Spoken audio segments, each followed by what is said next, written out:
Hey guys, what's up? It's Steven M here for Placid5 and welcome to another video.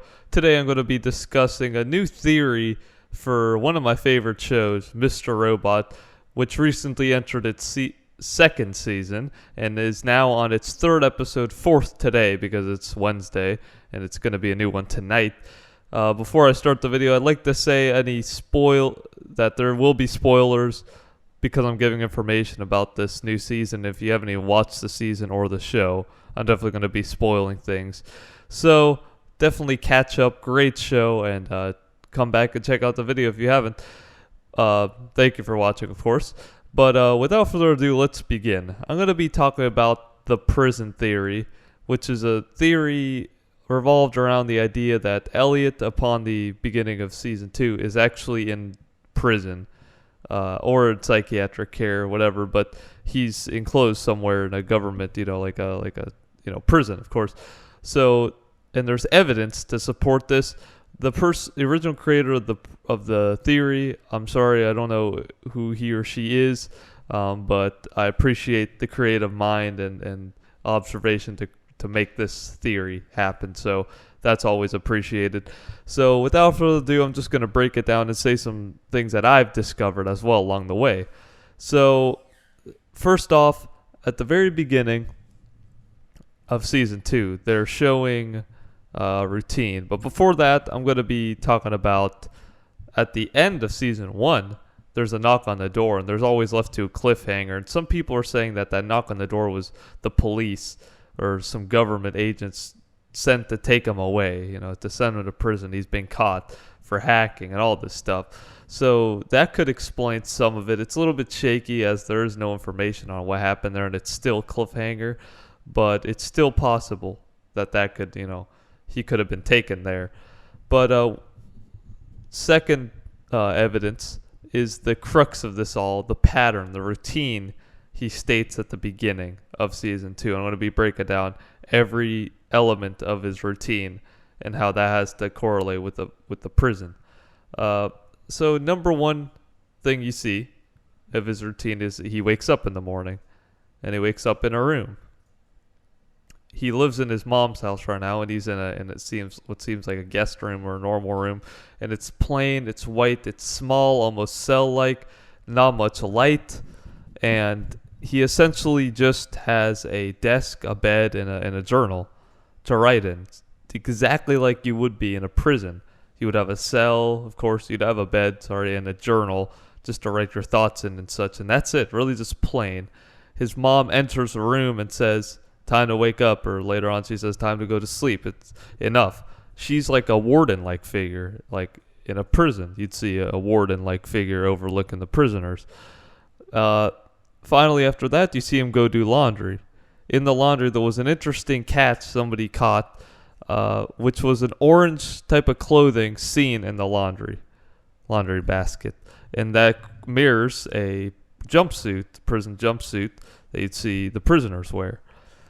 That's a pretty huge catch and very interesting observation. Finally, he goes to eat and explains how he's eating with the same person every time at the same diner, breakfast, lunch, and dinner. If you were in prison, you'd most likely be eating with the same person, and you'd be eating in the same place every time. There's always the same people also in the background as well when he's eating, exactly like a prison. Third of all, he finally states how he catches the weekly or the daily basketball game.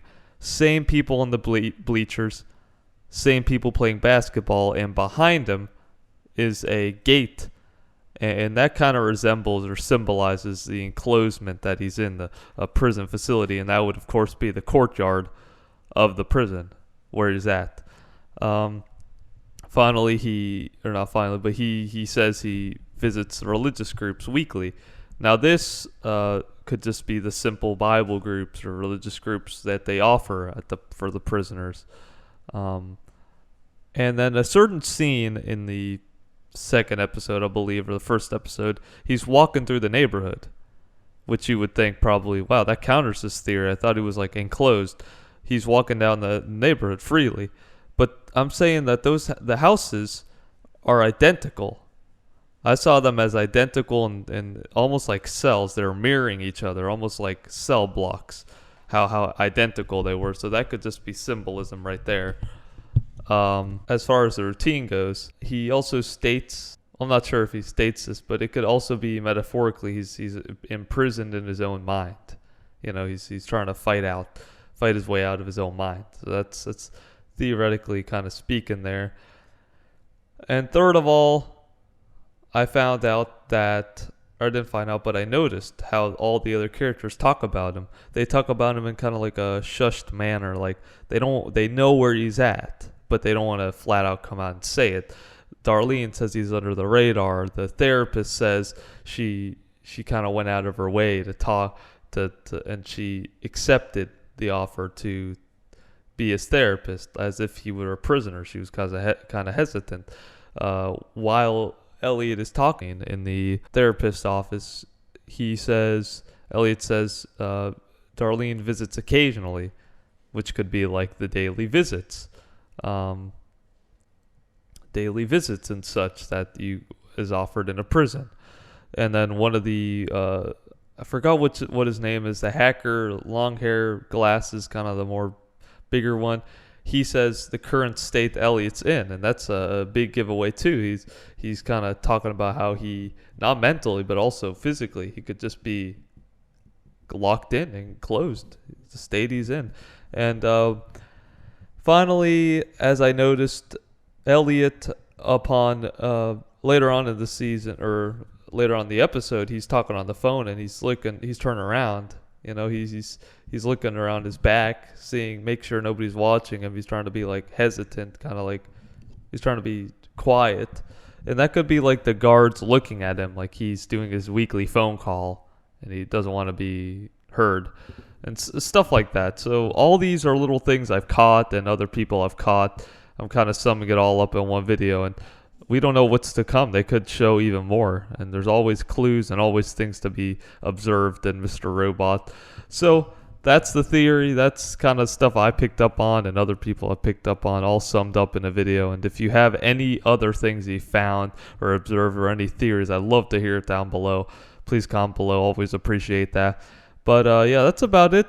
Definitely recommend the show if you've watched this far and haven't seen the show. What are you doing, bud? I mean, really. Not just joshing, but definitely recommend the video or recommend the show, and catch up to season 2, which is currently going on right now. And today I'm going to watch it and check out what it has to offer. So episode 4. But yeah, thanks for watching as always. And if you'd like me to talk about any topic, TV, movie related, anything, even video game related, I'd love to just hear down below any suggestions, recommendations for movies too and everything. So yeah, thanks for watching, and I'll catch you guys next week.